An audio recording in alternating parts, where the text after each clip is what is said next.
ಸುಜಾತಾ ಭಟ್ ಪರ ವಕೀಲರದ್ದೊಂದು ಆಕ್ಷೇಪ. ಎನ್ ಮಂಜುನಾಥ್ ಅಂತ ಇವರ ಹೆಸರು. ಸುಜಾತಾ ಭಟ್ ಪರ ವಕೀಲರು. ಅನನ್ಯಾ ಭಟ್, ನೆನಪಿರಲಿ, ಮರಿಬೇಡಿ ಈ ಹೆಸರನ್ನು. ಅದಕ್ಕೆ ಸಂಬಂಧಪಟ್ಟಂತೆ ಕೆಲವು ಬೆಳವಣಿಗೆಗಳಾಗೋದಿದ್ದಾವೆ, ಮರಿಬೇಡಿ ಆ ಹೆಸರನ್ನು ಒಟ್ಟಿನಲ್ಲಿ. ನನ್ನ ಮಗಳು ಅನನ್ಯಾ ಭಟ್ ಮಣಿಪಾಲದಲ್ಲಿ ಮೆಡಿಕಲ್ ಓದ್ತಾ ಇದ್ಲು. ತನ್ನ ಸ್ನೇಹಿತೆಯರ ಜೊತೆ ಧರ್ಮಸ್ಥಳಕ್ಕೆ ಬಂದು ನಾಪತ್ತೆಯಾಗಿದ್ದಾಳೆ. 20 ವರ್ಷ ಆಗಿದೆ ನಾಪತ್ತೆಯಾಗಿ. ಆವತ್ತಿನಿಂದ ಇವತ್ತಿನ ತನಕ ಹುಡುಕಾಟ ನಡೆಸ್ತಾ ಇದ್ದೀನಿ. ದೂರು ಕೊಡೋದಕ್ಕೆ ಹೋದರೆ ನನ್ನನ್ನು ಪೊಲೀಸರು ಬಡಿದ್ರು, ಹೊಡೆದ್ರು, ಎಲ್ಲ ಆರೋಪವನ್ನು ಮಾಡಿದಾರಲ್ಲ ಸುಜಾತಾ ಭಟ್. ಅವರ ಪರ ವಕೀಲ ಮಂಜುನಾಥ್ ಎನ್. ಧರ್ಮಸ್ಥಳದ ಅಪರಾಧ ಪ್ರಕರಣ. ಒಳಸಂಚು ನಡೆಸಿ ಬಾಹುಬಲಿ ಬೆಟ್ಟದ ತಪ್ಪಲಿನ ಅರಣ್ಯ ಪ್ರದೇಶದಲ್ಲಿ ಬೇಕಂತಲೇ ಹೊಸ ಮಣ್ಣು ಸುರಿದಿರುವ ಬಗ್ಗೆ ಆಫ್ಟರ್ ಅ ಸ್ಮಾಲ್ ಗ್ಯಾಪ್ ಇವರೊಂದು ಪತ್ರಿಕಾ ಹೇಳಿಕೆಯನ್ನು ಹೊರಡಿಸಿದ್ರು ಅಂತ ಹೇಳಿದೆ ನಾನು. ಅದರಲ್ಲಿ ಏನಿದೆ ಅಂತ ಹೇಳ್ತಾ ಇದ್ದೀನಿ ನಿಮಗೆ.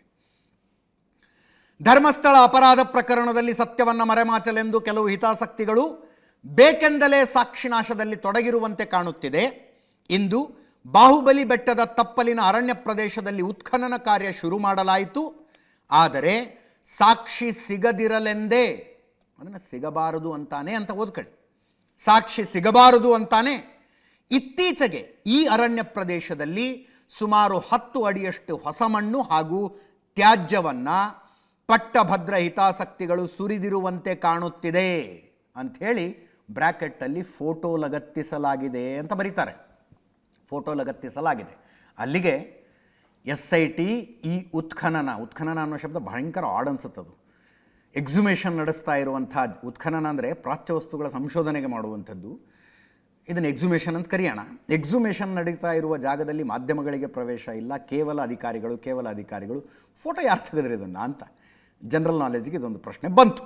ಇರಲಿ, ಯಾರು ಫೋಟೋ ತೆಗೆದ್ರಿ ಇದನ್ನು ಇವತ್ತು? ಮಂಜುನಾಥ್ ಎನ್ ಅವ್ರಿಗೆ ಫೋಟೋ ಯಾರು ಕೊಟ್ಟರು? We don't know. ಇರಲಿ.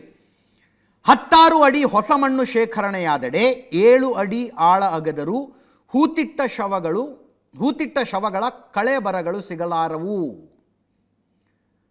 ಅಂತ ಹೇಳ್ತಾರೆ. ಅಂದರೆ ನೀವು 10 ಅಡಿ ಮಣ್ಣು ಹಾಕಿ ಬರೀ ಅದರಲ್ಲಿ 7 ಅಡಿ ತೆಗೆದ್ರೆ ಎಲ್ಲಿಂದ ಹೆಣ ಸಿಗಬೇಕು ಅಂತ ಇವರ ಪ್ರಶ್ನೆ. ನಮ್ಮ ಪ್ರಶ್ನೆ, 7 ಅಡಿಗೆ ಯಾಕೆ ನಿಲ್ಲಿಸ್ತೀರಿ?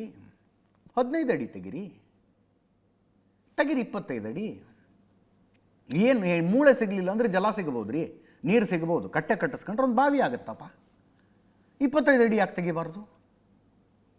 ಕಳೆ ಬರಗಳು ಸಿಗೋದಕ್ಕೆ ಸಾಧ್ಯ ಇಲ್ಲ. ಹೌದು, ಲಾಜಿಕಲ್ ಅರ್ಥ ಆಗುತ್ತೆ ನಮ್ಗೆ. 10 ಅಡಿ ಮಣ್ಣು ಹಾಕಿದ್ರೆ ಹೊಸದಾಗಿ ಹಾಕಿದ ಮಣ್ಣಿನಲ್ಲಿ 7 ಅಡಿ ತೆಗೆದ್ರೆ ಏನು ಸಿಗುತ್ತೆ? 7 ಅಡಿಗೆ ನಿಲ್ಲಿಸು ಅಂತ ಯಾರು ಹೇಳ್ದವರು?